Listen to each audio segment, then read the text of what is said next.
Hello friends, आज हम आपको पढ़ाने वाले हैं पॉलिटी यानी कि भारतीय संविधान के कुछ महत्वपूर्ण प्रश्न जो विगत वर्षों में अधिक बार आए हुए हैं और आने वाले वर्षों में आने की पूर्णतया संभावना है। यहाँ से प्रश्न आपको परीक्षा में, हर एक परीक्षा में देखने को मिलेगा। तो दोस्तों, क्लास को स्टार्ट करने से पहले आप एक बार क्लास को शेयर कर दीजिए, वीडियो को जितना ज़्यादा हो सके। इसके बाद क्लास को स्टार्ट करते हैं।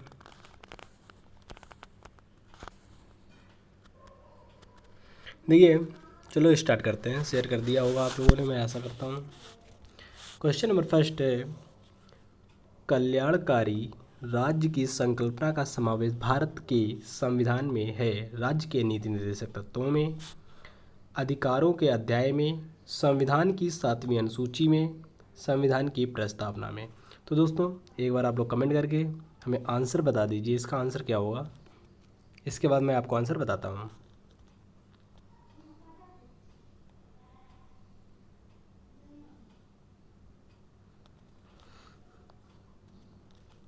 जी हाँ दोस्तों, इसको देखिए आंसर क्या है। ऑप्शन ए इसका राइट आंसर हो जाएगा। राज्य के नीति निर्देशक तत्वों में कल्याणकारी राज्य की संकल्पना का समावेश भारत के संविधान में जो है, भारतीय संविधान में राज्य के नीति निर्देशक तत्व जो है उसमें राज्य की संकल्पना का समावेश किया गया है। ठीक है, अब चलते हैं अगले क्वेश्चन की ओर चलते हैं। अगला क्वेश्चन हमारा ये है, क्वेश्चन नंबर 2 कह रहा है, समान कार्य के लिए समान वेतन भारत के संविधान में सुनिश्चित किया गया एक मौलिक अधिकार है, राज्य के नीति निर्देशक सिद्धांतों का अंग है, मौलिक कर्तव्य है, आर्थिक अधिकार है। तो दोस्तों, जल्दी से आप लोग कमेंट करिएगा, आंसर बताइए।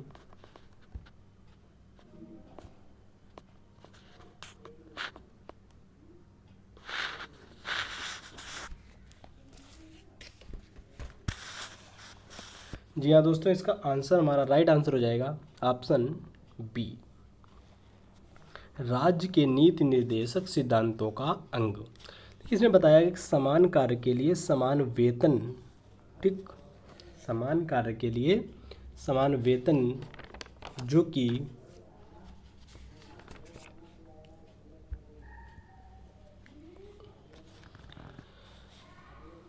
ये हमारा संविधान में बताया गया कि भारत में किसी प्रकार का भेदभाव नहीं होना चाहिए, और महिला हो या पुरुष, अगर कार्य समान करते हैं, ठीक है, यदि कोई कार्य उस करते हैं तो उनको उसी के हिसाब से, अगर पुरुष को 500 रुपये दिहाड़ी मिल रही है तो महिला को भी 500 ही दिहाड़ी मिलना चाहिए। ऐसा नहीं होना चाहिए कि पुरुष है तो उसको आप 500 दे रहे हैं और वुमेन है तो आप उसको 300 या 400 दे रहे हैं। ऐसा हमारे इस समान वेतन का अधिकार जो है, राज्य के नीति सिद्धांत में बताया गया है कि समान कार्य के लिए समान वेतन होना चाहिए, किसी के साथ भेदभाव नहीं होना चाहिए। अब चलते हैं अगले क्वेश्चन की ओर। क्वेश्चन नंबर 3 ये रहा आपके सामने, कह रहा है, किस अनुच्छेद में राष्ट्रपति के न्यायिक शक्तियों का उल्लेख किया गया है। तो राष्ट्रपति की न्यायिक शक्तियों का उल्लेख किस आर्टिकल में किया गया है। तो देखिए दोस्तों, option A article 71, option B article 72 और आर्टिकल 123, आर्टिकल 352। तो जल्दी से आप लोग कमेंट करके हमें आंसर बताइएगा। पहले इसका आंसर क्या होगा, फिर मैं आपको आंसर बताता हूँ।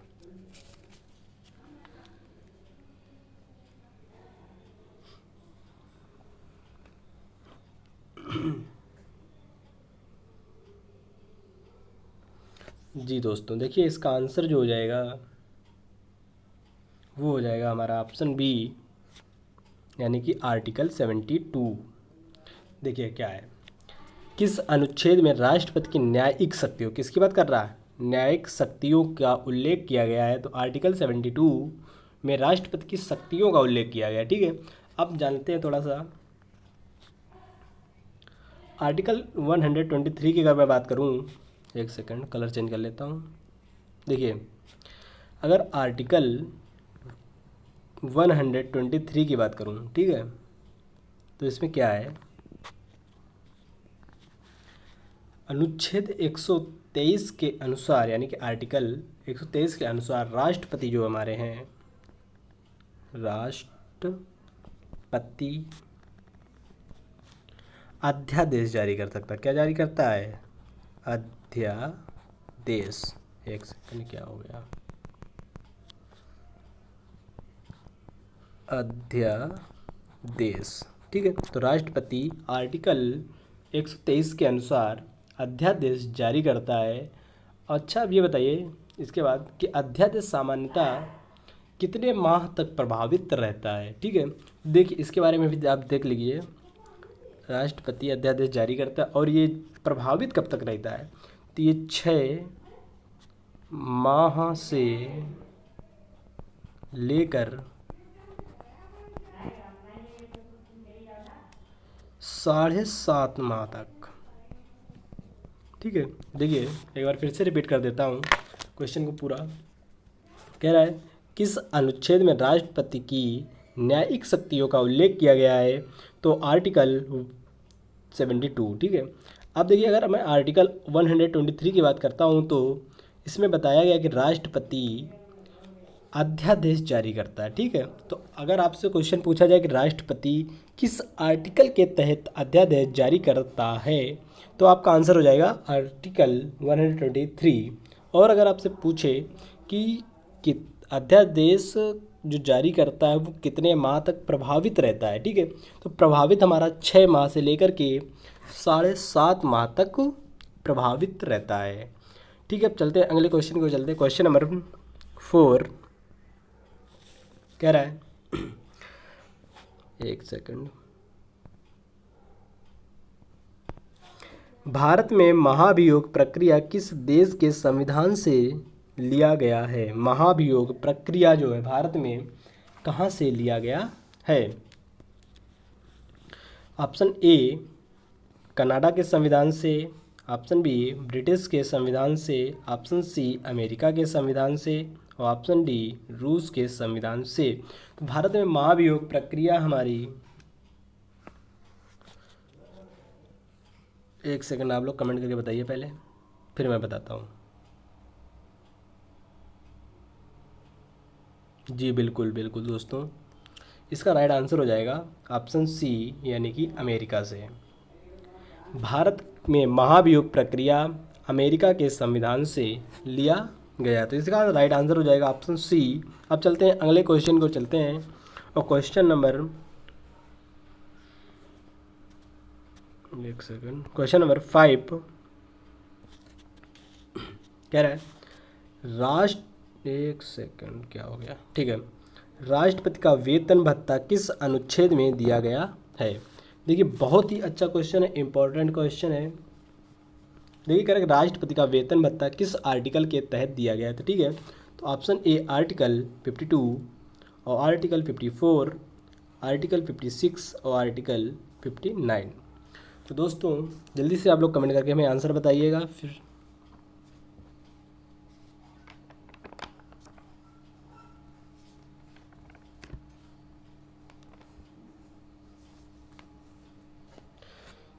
देखिए दोस्तों, इसका जो राइट आंसर हो जाएगा वो हो जाएगा ऑप्शन डी, यानी कि आर्टिकल 59 में राष्ट्रपति के वेतन भत्ता के बारे में बताया गया है, ठीक है।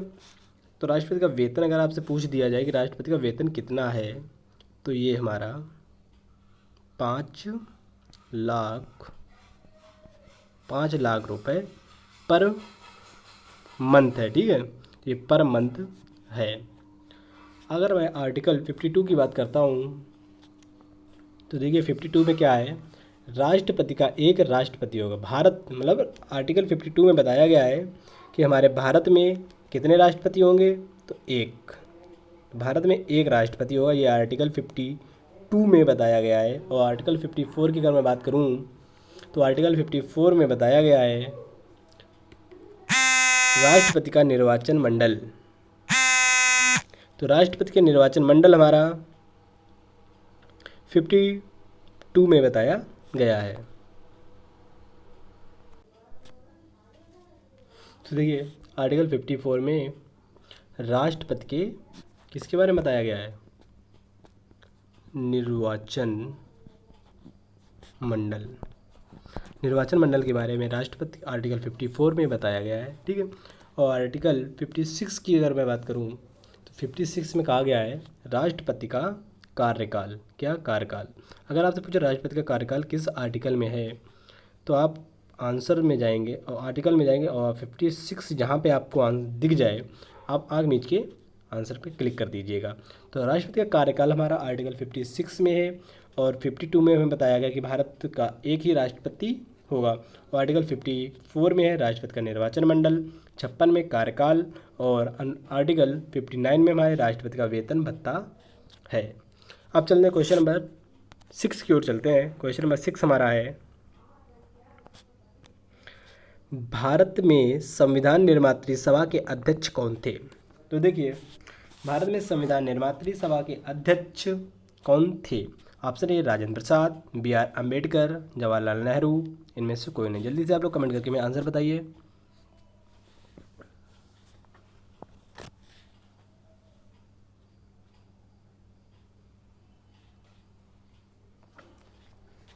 जी हाँ दोस्तों, देखिए इसका आंसर जो हो जाएगा वो हो जाएगा ऑप्शन ए राजेंद्र प्रसाद। भारत में संविधान निर्मात्री सभा के अध्यक्ष हमारे राजेंद्र प्रसाद थे।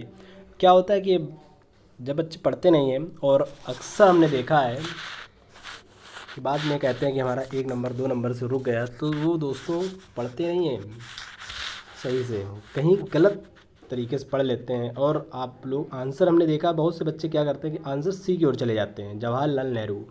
नहीं, ये जवाहरलाल नेहरू नहीं है, इसका राइट आंसर हमारा होगा ऑप्शन ए राजेंद्र प्रसाद। तो दोस्तों सही पढ़िए और गलत की ओर बिल्कुल मत जाइएगा, सही पढ़िए कम पढ़िए। तो राइट आंसर इसका हो जाएगा ऑप्शन ए राजेंद्र प्रसाद। अब चलते हैं अगले क्वेश्चन की ओर चलते हैं। क्वेश्चन नंबर 7 कह रहा है भारतीय संविधान सभा की स्थापना की गई थी 10 जून 1946 को, 9 दिसंबर 1946 को, 26 नवंबर 1949 को, 26 दिसंबर 1949 को। तो दोस्तों जल्दी से आप लोग हमें पहले कमेंट करके आंसर बता दीजिए, एक बार जल्दी करिएगा। देखिए अच्छा बताता हूँ, इसका राइट आंसर हो जाएगा ऑप्शन बी 9 दिसंबर 1946 को। देखिए क्वेश्चन को रिपीट कर देता हूँ, भारतीय संविधान सभा की स्थापना 9 दिसंबर 1946 को की गई थी। अगर आपसे सन ईयर पूछा जाएगा तो आपको 1946 सेम देखने को नहीं मिलेंगे। अगर डेट पूछ दे, डेट तो आपको सेम मिल सकती है, ईयर भी मिल सकता है, लेकिन माह सेम नहीं मिलेगा। इसलिए अगर माह पूछता है तो आपको माह यह ज़रूर याद रखना है कि 9 दिसंबर 1946 को भारतीय संविधान सभा की स्थापना की गई थी। अब चलते हैं अगले क्वेश्चन की ओर चलते हैं। Question number 8। देखिए 8 क्वेश्चन क्या कह रहा है, निम्नलिखित में से संविधान सभा की संघ संविधान समिति के अध्यक्ष कौन था? मतलब कि निम्नलिखित में से संविधान सभा की संघ, अब देखिए कि यहाँ पे बात घुमा रहा है आपको, यहाँ पे ध्यान देने की बात है। संविधान सभा की संघ संविधान समिति का अध्यक्ष कौन था? B R Ambedkar, J B Kripalani, Jawaharlal Nehru, Alladi Krishnaswamy Ayyar. जल्दी से कमेंट करके आप लोग आंसर बताइएगा। जी बिल्कुल बिल्कुल।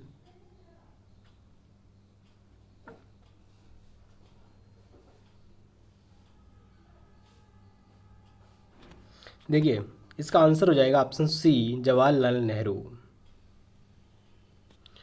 संविधान सभा की संघ संविधान समिति का अध्यक्ष हमारे जवाहरलाल नेहरू थे। अब चलते हैं अगले क्वेश्चन को चलते हैं। Question number 9। देखिए क्या है क्वेश्चन नंबर 9, संविधान सभा की प्रांतीय संविधान समिति का अध्यक्ष कौन था? मतलब संविधान सभा की जो प्रांतीय समिति थी, प्रांत की समिति बनाई गई थी, उसका अध्यक्ष कौन था? तो B.R. अम्बेडकर, पंडित जवाहरलाल नेहरू, राजेंद्र प्रसाद, सरदार पटेल। तो जल्दी से आप लोग कमेंट करके आंसर बताइए एक बार, जितनी जल्दी हो सके जल्दी से करिएगा कमेंट।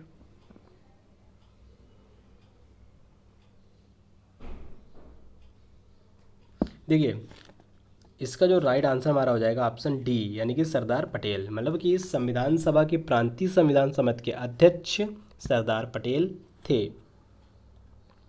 अब चलते हैं क्वेश्चन नंबर 10 की ओर चलते हैं। क्वेश्चन नंबर 10,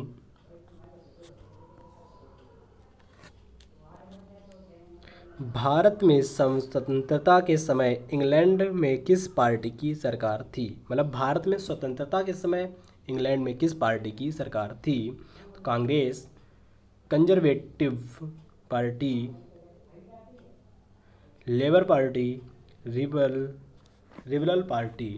तो देखिए, जल्दी से कमेंट करिए पहले आप लोग।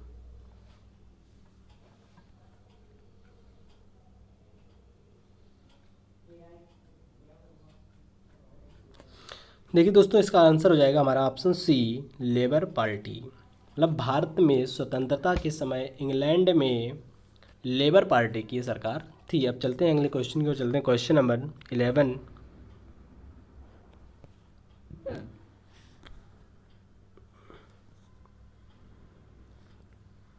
देखिए क्वेश्चन नंबर 11 है, नए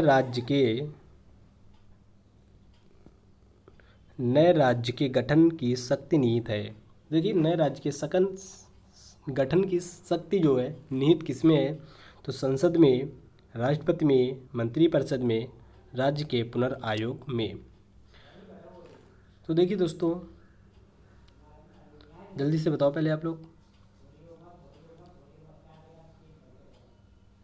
देखो, अच्छा, नए राज्य के गठन की शक्ति जो है, मतलब कि अगर कोई नया राज्य गठित करना है, बनाना है, तो ये सारा काम हमारी संसद का होता है, ना तो राष्ट्रपति का होता है, ना मंत्रिपरिषद का होता है, ना ही राज्य के पुनर्गठन आयोग का होता है। ये सिर्फ अधिकार हमारे संसद को है कि वो किसी राज्य को बनाना है, तो संसद का ही कार्य है। अब चलते हैं क्वेश्चन नंबर 12 की ओर चलते हैं। कह रहा देखिए क्या है, आंध्र प्रदेश एक भाषाई राज्य के रूप में कब गठित किया गया? ठीक है, तो 1950, 1953, 1956, 1961 में। तो देखिए दोस्तों, जल्दी से कमेंट करिए।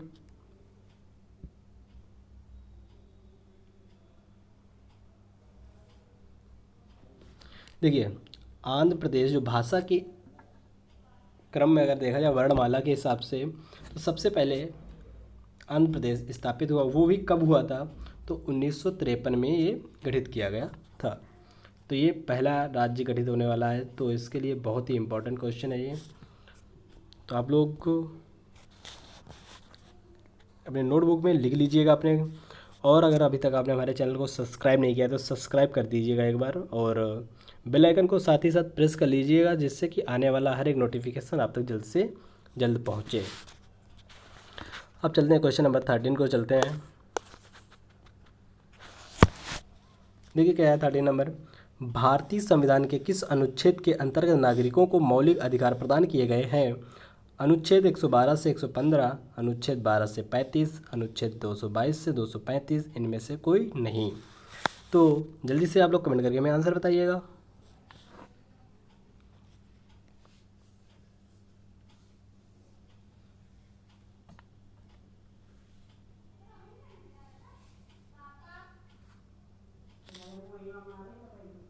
देखो, अच्छा, तो इसका दोस्तों राइट आंसर हो जाएगा ऑप्शन बी, यानी कि आर्टिकल 12 से 35, 12 से 35 में भारतीय संविधान के अनुच्छेद के अंदर नागरिकों को मौलिक अधिकार प्रदान किए गए। भारत के जो नागरिक हैं उनको मौलिक अधिकार हमारे किस आर्टिकल में, कितने आर्टिकल में दिया गया है? तो ये हमारे 12 से लेकर के 35 तक दिया गया है। ठीक है, अब चलते हैं अगले क्वेश्चन की ओर चलते हैं। क्वेश्चन नंबर 14 कह रहा है, भारत में नागरिकों के मौलिक अधिकारों को संशोधन कौन कर सकता है? ठीक है, मतलब कौन कर सकता है या करता है।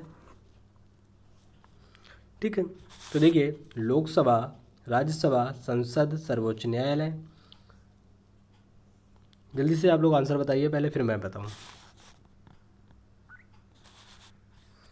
देखिए, देखो अच्छा, अभी मैंने आपको पिछले वाले क्वेश्चन में बताया था कि अगर किसी नए राज्य को स्थापित करना, बनाना है, ठीक है, या फिर उसको वह नया राज्य को हटाना है, तो ये सारा काम हमारी संसद का होता है। इसी प्रकार अगर किसी मौलिक अधिकार में संशोधन करना है, ठीक है, तो वो भी हमारा सारा काम संसद का ही है। ठीक, तो इसका राइट आंसर हो जाएगा ऑप्शन सी, संसद। अब चलते हैं अगले क्वेश्चन को, चलते क्वेश्चन नंबर 15।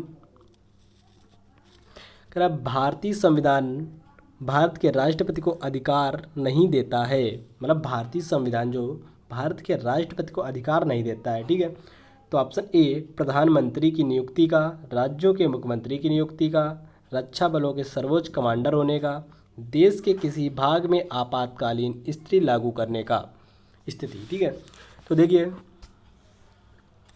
ये तो सभी लोगों को मोस्टली पता ही होगा, तो बता देता हूँ। तो इसका राइट आंसर हो जाएगा ऑप्शन बी, राज्यों के मुख्यमंत्री की नियुक्ति का। ठीक है, तो ये केवल राज्य के मुख्यमंत्री का, राष्ट्रपति का इसमें अधिकार नहीं होता है, बाकी इस तीनों में है। देखिए क्या है, प्रधानमंत्री की नियुक्ति हमारे राष्ट्रपति करते हैं, और ऑप्शन सी जो है रक्षा बलों की सर्वोच्च कमांडर होने का, तो ये भी हमारा राष्ट्रपति इसके हकदार हैं, और देश के किसी भाग में आपातकालीन स्थिति लागू करने का अधिकार हमारे राष्ट्रपति महोदय जी के पास है। ठीक है, तो ये हमारा सही आंसर यही होगा इसका, प्रश्न के हिसाब से, चूँकि यहाँ पे नहीं दिया गया है। अगर दिया होता अधिकार है तो ये हमारे 3 ऑप्शन हो जाते हैं। यहाँ पे चौथा ऑप्शन आपको दिया गया होता कि ऑल ऑफ यू, यानी कि ये सभी, तो आप उसी पे जाते हैं। ठीक है, अब चलते हैं क्वेश्चन नंबर 16 को, चलते हैं क्वेश्चन नंबर 16।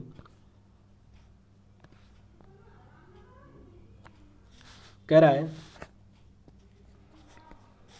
एक सेकंड, क्वेश्चन नंबर 16 है, राष्ट्रपति और उपराष्ट्रपति की अनुपस्थिति में कौन राष्ट्रपति का कार्यभार ग्रहण करेगा? तो सर्वोच्च न्यायालय का मुख्य न्यायाधीश, लोकसभा का अध्यक्ष, मंत्रिपरिषद, प्रधानमंत्री का कैबिनेट। ये क्वेश्चन आप लोग बताइएगा, एक बार पहले सोच लीजिएगा अच्छे से और सही आंसर बताइएगा आप लोग। देखिए अच्छा, इसका जो राइट आंसर हो जाएगा ऑप्शन ए, सर्वोच्च न्यायालय का मुख्य न्यायाधीश जो होता है वो ही राष्ट्रपति और उपराष्ट्रपति की अनुपस्थिति में, अगर राष्ट्रपति और उपराष्ट्रपति में से कोई नहीं है, तो उस स्थिति में हमारे मतलब राष्ट्रपति का जो पद होता है, कार्यभार, ठीक है, कार्यभार जो है वो हमारे सर्वोच्च न्यायालय का मुख्य न्यायाधीश जो होगा वो ही देखेगा। अब चलते हैं अगले क्वेश्चन को, चलते हैं क्वेश्चन नंबर 18।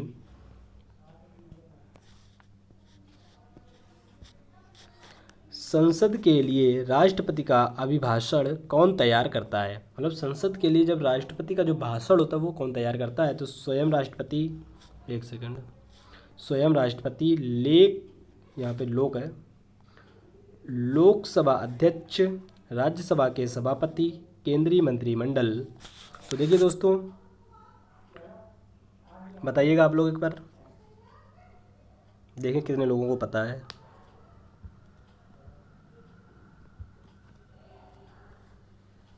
जी हाँ, देखिए दोस्तों,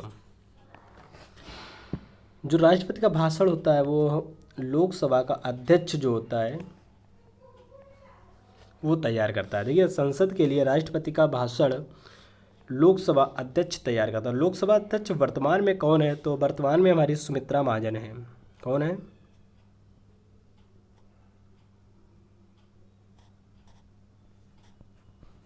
सुमित्रा महाजन। अब चलते हैं अगले क्वेश्चन को, चलते हैं क्वेश्चन नंबर 18।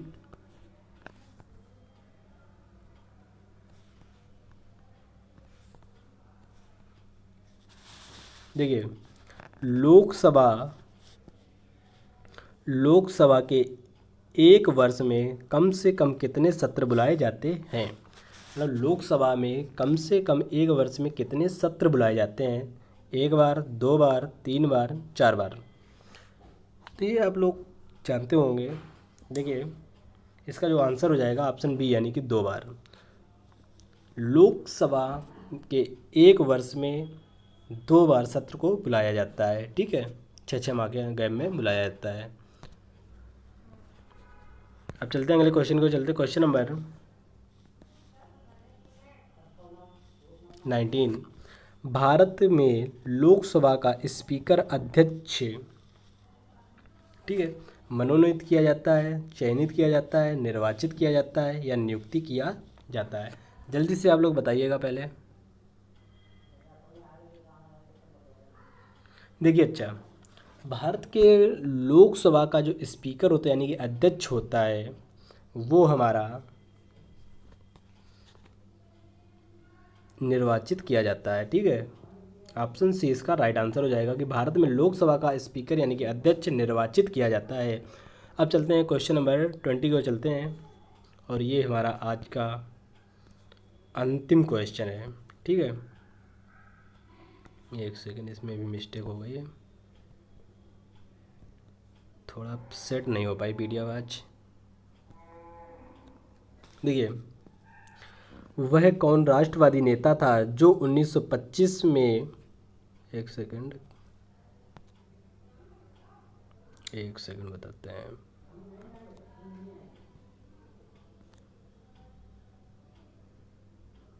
देखिए, वह कौन राष्ट्रवादी नेता था जो 1925 में केंद्रीय विधानसभा का अध्यक्ष यानी कि स्पीकर चुना गया? मोतीलाल नेहरू, विट्ठल भाई पटेल, वल्लभ भाई पटेल, CR दास। तो देखिए दोस्तों, अगर पता है आप लोग पहले कमेंट कर लीजिए एक बार। और ये मेरा लास्ट क्वेश्चन है आज का, फिर मैं बता रहा हूँ आंसर इसका। जी बिल्कुल बिल्कुल। देखिए इसका जो आंसर हो जाएगा वो हो जाएगा हमारा विट्ठल भाई पटेल यानी कि ऑप्शन बी। एक बार क्वेश्चन को फिर से रिपीट कर देते हैं कि वह कौन राष्ट्रवादी नेता था जो 1925 में केंद्रीय विधानसभा का अध्यक्ष यानी स्पीकर चुना गया? तो विट्ठल भाई पटेल। तो दोस्तों आप लोग कमेंट करके हमें ज़रूर बताइएगा कि आप लोगों के कितने प्रश्न सही हुए हैं। मतलब कि 20 प्रश्न में से, एक सेकंड, 20 में से आपके कितने प्रश्न सही हुए हैं ये आप लोग हमें कमेंट करके ज़रूर बताइएगा। और दोस्तों अगर वीडियो को आपने अभी तक लाइक नहीं किया तो लाइक करिएगा और दोस्तों को ज़्यादा से ज़्यादा शेयर करिएगा। सब्सक्राइब कर लीजिएगा दोस्तों अगर चैनल को। इसके साथ ही साथ बेल आइकन को प्रेस ज़रूर कर लीजिएगा जिससे कि आने वाला हर एक नोटिफिकेशन आप तक जल्द से जल्द पहुँचे। अगर दोस्तों आपको PDF हमारी चाहिए तो PDF के लिए वीडियो के डिस्क्रिप्शन बॉक्स में आपको लिंक मिल जाएगा, वहाँ से आप PDF को डाउनलोड कर सकते हैं। धन्यवाद दोस्तों, आज के लिए इतना ही।